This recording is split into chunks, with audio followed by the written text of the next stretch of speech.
Hi, thanks for tuning in. Michael and I recently did an industry update, as we do a couple of times a year, on the things that are changing in our world from a compliance and regulatory approval point of view. One of the topics we were talking about is the change of position from the UK government regarding UKCA marking. Originally, UKCA marking was coming into force in 2024, and over the last few months, so during the summer of 2023, the UK government announced that there was going to be an indefinite delay to adopting UKCA marking in the UK. That means that the UK will continue to accept CE marking for the foreseeable future. And so on the face of it, we think, oh, well, that's great news for manufacturers, because that means that they can just CE mark the product and think no more of it and get access to all of the different European markets. But Michael and I were having a conversation, some of our industry peers as well, through a reflector that we have, and it highlighted it's not quite as simple as just saying the UK will just accept CE marking.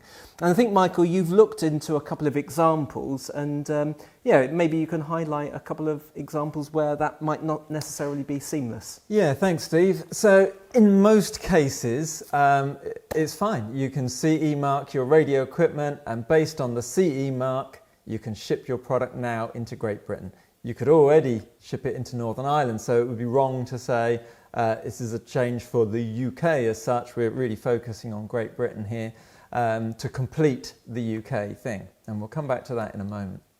But it may not be quite time to rip up your UKCA mark printing press just yet.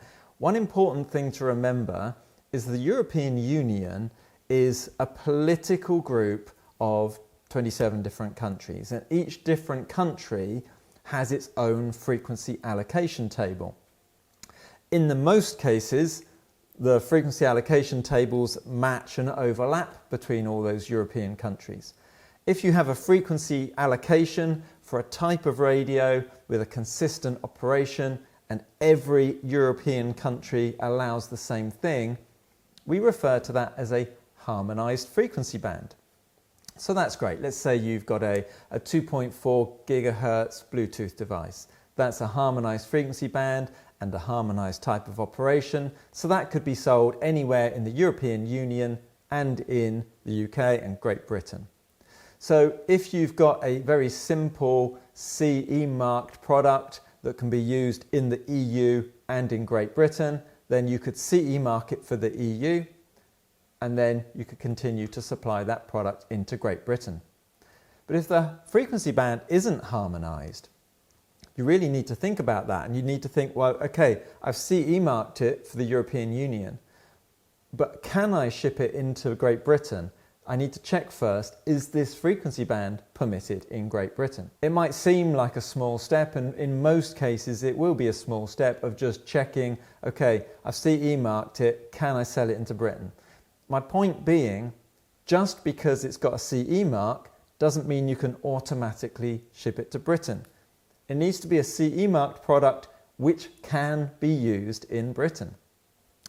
If I think of some examples, there are some types of radio determination like tank probe radars, levelling radars, things like that, which have limitations in the UK.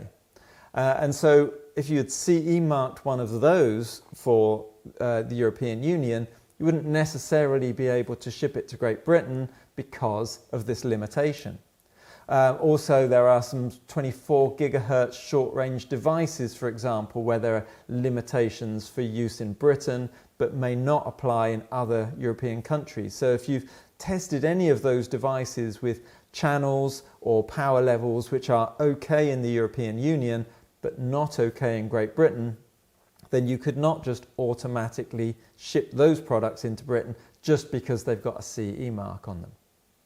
Another example might be a 5.8 gigahertz Wi-Fi, where, as you may know, if you've been selling Wi-Fi type devices into the European Union, you can have Wi-Fi at a kind of higher power, and then there's a little section of the band where you have to have a lower power, 25 milliwatts, as a short-range device, and then it goes back up again in power when you get into the Wi-Fi 6E bands.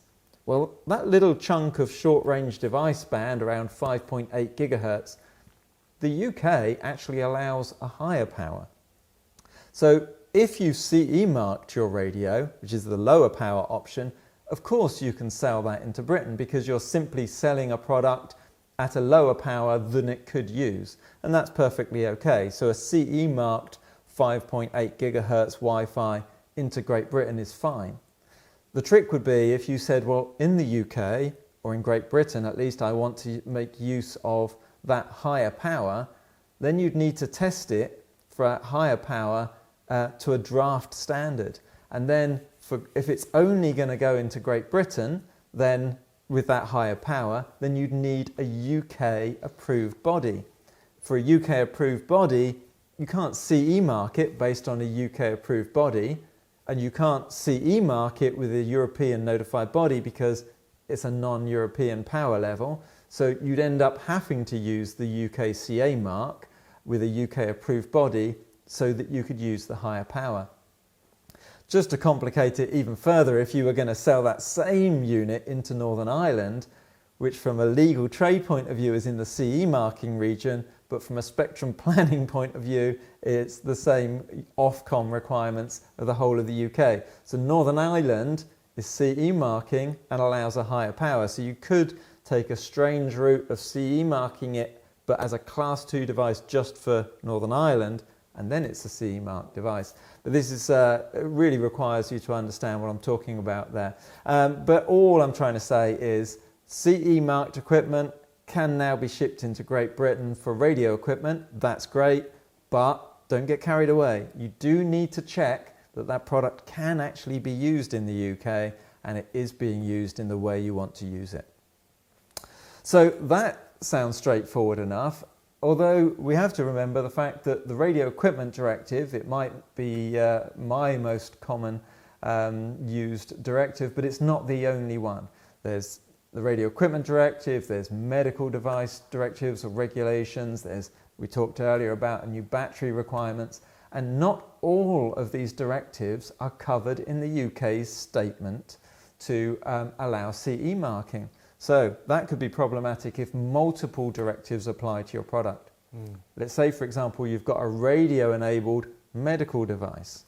If you've got a mixture of directives and regulations, you need to check which ones the UK has said will accept CE marking, because there might be others where the UK has not yet said that.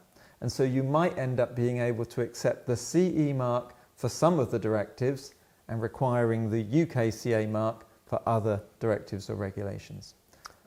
Simple, right? Well, I think that's the point, actually. It's quite nuanced, isn't it? And so really the message for manufacturers here is to look at the detail, because as they say, the devil is always in the detail. And if you're making, for example, a radio device that is embedded into a medical product, or the whole thing is a medical device, it comes under both the radio regulations and medical regulations. And if on the radio side it's a UK only device, then you'll have to UKCA mark it. But the Medical Devices Directive, or the MDR, Medical Devices Regulation going forward, was never going to be a UKCA mark directive or regulation in the UK. And in those circumstances, you'll have to both UKCA mark it and CE mark it, have two different declarations of conformity, one an EU declaration of conformity and the other a UK declaration of conformity, to make sure that you're covered under both sets of requirements.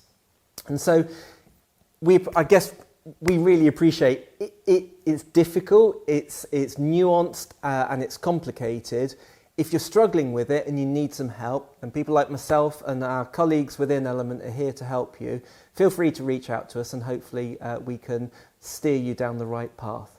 Thanks for tuning in, and be sure to continue to follow our industry updates. Thanks a lot. Thank you.